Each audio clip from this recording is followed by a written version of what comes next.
Hello everyone, this is Shannon here from Craft Ghetto. In today's video we are going to take a closer look at Waffle Flower's new color combo bundle. This just came out in Waffle Flower's August release, and this is a great grouping of products that help you organize your favorite color combos.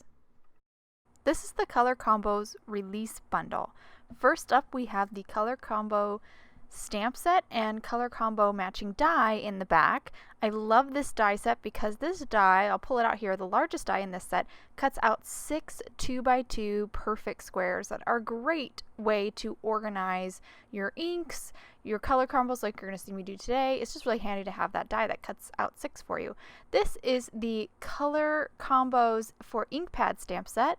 This is the bullet list stamp set, great for journaling or planning as well.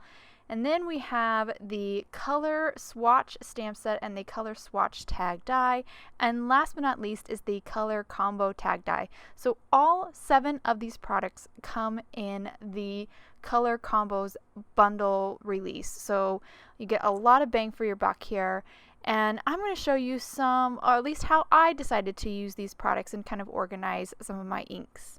So I decided to use this bundle to help me organize my Waffle Flower inks. Waffle Flower has 12 dye inks. They look beautiful together.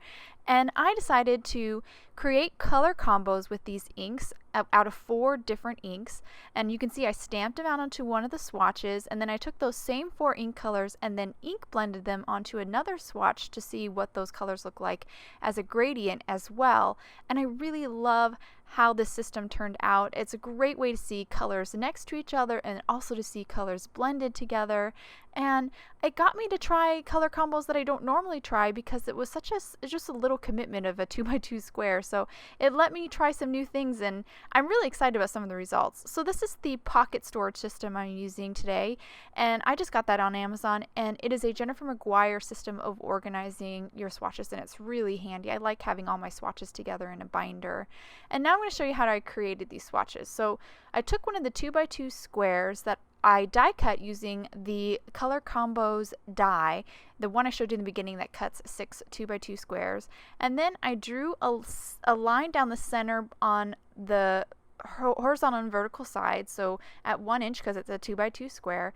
And then I used those 4 little sections to help me center the square stamp from the Color Combos for Inkpads stamp set. And then once I have that stamp in the right position, I can just rotate that 2x2 square of cardstock to stamp all 4 corners. And it's such a fast way to get your 4 colors stamped onto a swatch. I'm now using the Color Combos stamp set and removing the number stamps from this set. There's several numbers and I just need 4 for my 4 colors. And now I'm just positioning them in the upper left corner of each one of these little ink squares. And once I have all 4 there, I'll ink up the stamps just to verify that they're in a good position, that I have them lined up correctly, and then stamp them. And this is just my kind of my demo square here just to get the positioning on my stamps correct. And now that I have them all in the right spot, I'm ready to plug and chug here and make a whole bunch of swatches. So I have 4 Waffle Flower die inks picked out. I'm starting with a purple. This is actually Happy Go Lucky. I'm going to stamp all of my die inks twice because that's pretty much what I always do when I stamp my ink. So this is a true representation of what that color is going to look like when I'm working with it. And then once I stamp that first square, I'll then just rotate my 2x2 piece of cardstock around, and then I'll stamp my next square. And this next color is Daydreaming, and then I will rotate it again after I stamp it twice to stamp my next square. I am being mindful or cautious of what color I put where, because when I stamp the numbers on this swatch, that's the order that I actually want to ink blend my colors. So later when I look back at my ink blended little swatches, it's very easy to tell the order of that gradient, which ink color I blended at the top and then next and following. So it's just a much clearer organized system that way. So I did stamp these little cubes of ink or little squares of ink in the order that I actually am going to ink blend them. And now that I have all my 4 little ink colors stamped, I'll just quickly stamp my numbers. And you can see I just slid that swatch right up there, and it was really easy to do. And again, my colors are first Happy Go Lucky, then Peace of Mind, Daydreaming, and then New Fish and Pond. So now that my color combo is stamped out, I'm now ready to do my ink blending.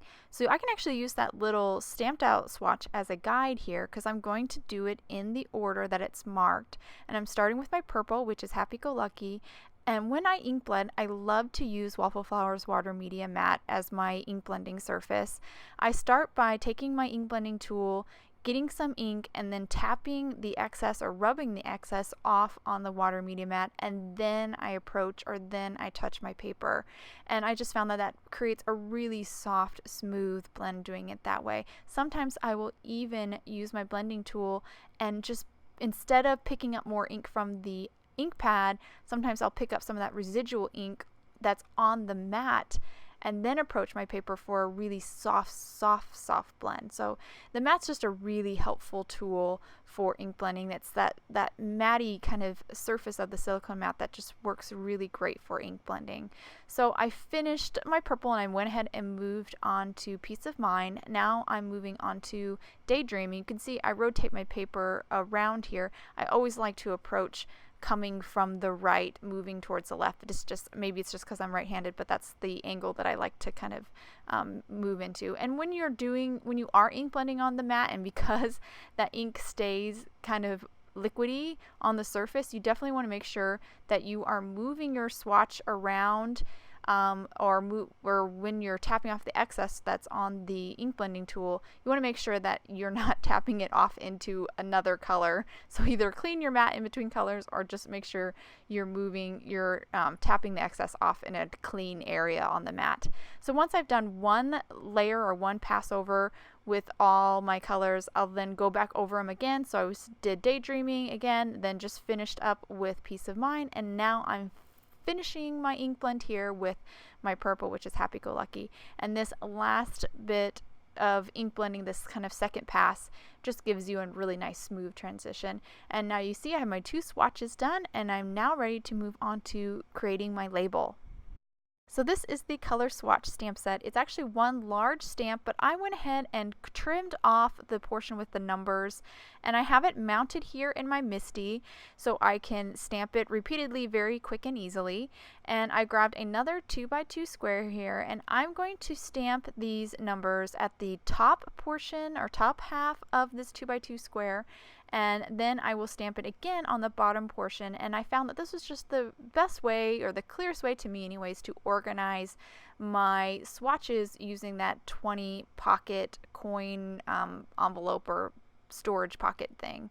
So I went ahead and slid that swatch up, and I have a little piece of painter's tape here in my MISTI. That's actually operating as like a little jig for me to kind of nestle that cardstock or that 2x2 square in when I want to stamp the bottom portion with the numbers. So that's a great trick for kind of rigging your MISTI up to kind of get a little jig in there. So now I'm writing down my ink colors, and I'm ready to kind of pop in some of these swatches. So this label swatch here goes for the top half and the bottom half. Hopefully it's very clear and easy for you guys to understand how I've got it organized.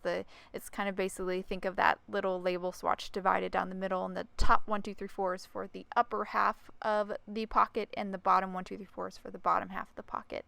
I'm going ahead and repeated this whole process several times to make another well, not 20, but another 6 different color combos. So I completed the whole 20 pocket here. And let's take a look at these colors. So the one on the left is the one we actually did together. I love the one directly next to it. It reminds me of maybe like a beach scene with the blues and the tan. And then I love this red and orange one and the blue. That's really pretty. Up here is their upper half. I love the one next to the leftmost one.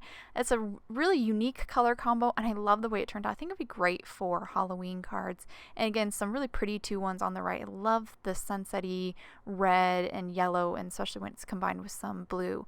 Here is the other side of this 20 pocket thing. So I have another 8 swatches, or not 8, another 16 swatches here, but 8 color combos. Some unique ones here as well. Never would have tried on my own, but with the small commitment of a 2x2 swatch, I definitely was more brave and tried some really different color combos, and I love what I got. Right here, that is my favorite combo of Waffle Flower inks. I use it a lot, but I never ink blended it out, so it was fun to see that one ink blended. And then I love this one here on the left. What a surprise with that gray and those bright colors. So I hope you guys liked this look at Waffle Flower's new color combo release bundle. I think it is a great group of products, and I hope you guys also enjoyed seeing how I organized my inks. You could definitely use this system for whatever inks you have at home. And I hope it gives you a chance to try out some new color combos and just have some fun. Thanks for watching, guys, and have a wonderful day.